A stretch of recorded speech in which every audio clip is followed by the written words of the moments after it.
সাদা বলের মাঠ থেকে আজ এক যুগের বিদায়। পঞ্চ পাণ্ডবের অধ্যায় এখনো জীবন্ত স্মৃতিতে।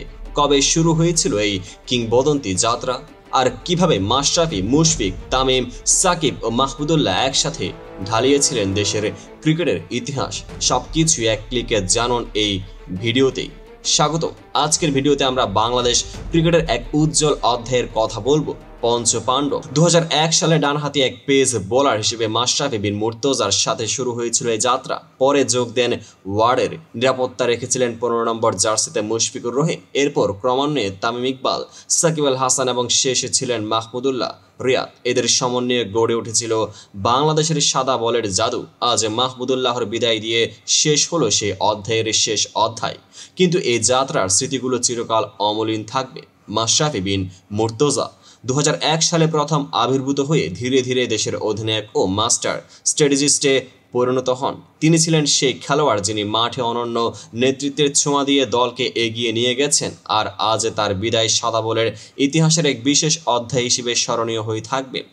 মুশফিকুর রহিম মিস্টার ডিপেন্ডেবল নামে পরিচিত বিপদের মুহূর্তে দলের নিয়ন্ত্রক হাতছাড়া নিতেন না। তার চুপচাপ কিন্তু দৃঢ় অবস্থানের গল্পগুলো আজও ক্রিকেট প্রেমীদের মনে এক হাস্যরস ও অনুপ্রেরণার উৎস হিসেবেই বয়ে চলেছে। শেষ আন্তর্জাতিক ম্যাচে তিনি দেখিয়েছেন কেন তিনি ছিলেন দলের সঠিক পিলার। তামিম ইকবাল দেশের অন্যতম ওপেনার হিসেবে তামিমের ডাউন দ্য উইকেটের শট ও অসাধারণ কৌশল আজও মনে পড়ে। চ্যাম্পিয়ন্স ট্রফির আগে তার সাদা বলের বিদায় একে অন্যদের তুলনায় আরও নাটকীয় করে তোলে, কেননা মাঠে তার উপস্থিতি ছিল এক অনন্য শিল্পকর্মের সমান। সাকিব আল হাসান বিশ্বসেরা অলরাউন্ডার হিসেবে সাকিব আজও আমাদের হৃদয়ে অমর। তবে রাজনৈতিক জটিলতা ও মামলার কারণে তার দেশের মাঠে ফেরার দিন যেন আর আসে না। তার বিদায়ের প্রেক্ষাপটে অনেকে হাস্যরসাত্মক মন্তব্য করেন, সাকিব ছাড়া কি এখন ক্রিকেট হবে, যা এই পরিস্থিতির নাটকীয়তা তুলে ধরে। মাহমুদুল্লাহ রিয়াদ সাইলেন্ট কিলার নামে পরিচিত বিপদের মুহূর্তে দলের শেষ সুরক্ষার মতো কাজ করেছেন তিনি।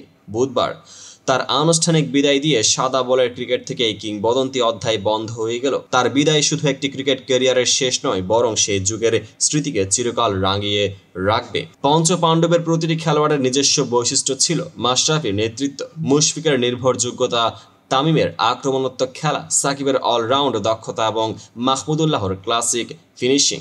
তাদের একসাথে মাঠে থাকার দিনগুলি ছিল এক অনন্য সিম্ফনি, যা আজ সাদা বলের গল্পে চিরকালের জন্যই বন্দী হয়ে থাকবে। কিছু ক্রিকেট প্রেমী হাস্যরসে বলেন, এখন আর একসাথে লাল সবুজের জার্সিতে দেখা হবে না। সাদা বলে বিদায় হলো পঞ্চ পাণ্ডব। এই মন্তব্যগুলো তাদের স্মৃতিকে আরেকটু রঙিন করে তোলে। যার শুরু আছে তার শেষও আছে, কিন্তু এই শেষ বিদায় মানে শুধু একটি ক্যারিয়ারের সমাপ্তি নয়।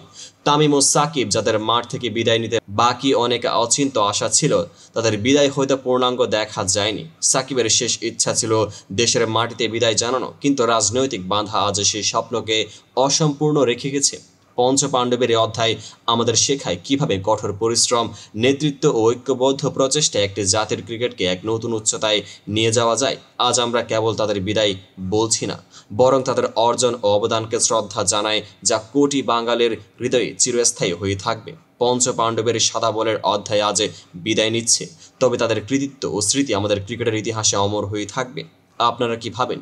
এই কিংবদন্তি খেলোয়াড়দের অবদান ও তাদের বিদায় কি আপনার মনে নতুন আশা ও অনুপ্রেরণা এনে দিয়েছে? নিচের কমেন্টে আপনার মতামত জানান। ভিডিওটি শেয়ার ও লাইক করতে ভুলবেন না এবং চ্যানেল সাবস্ক্রাইব করে আমাদের সাথে থাকুন।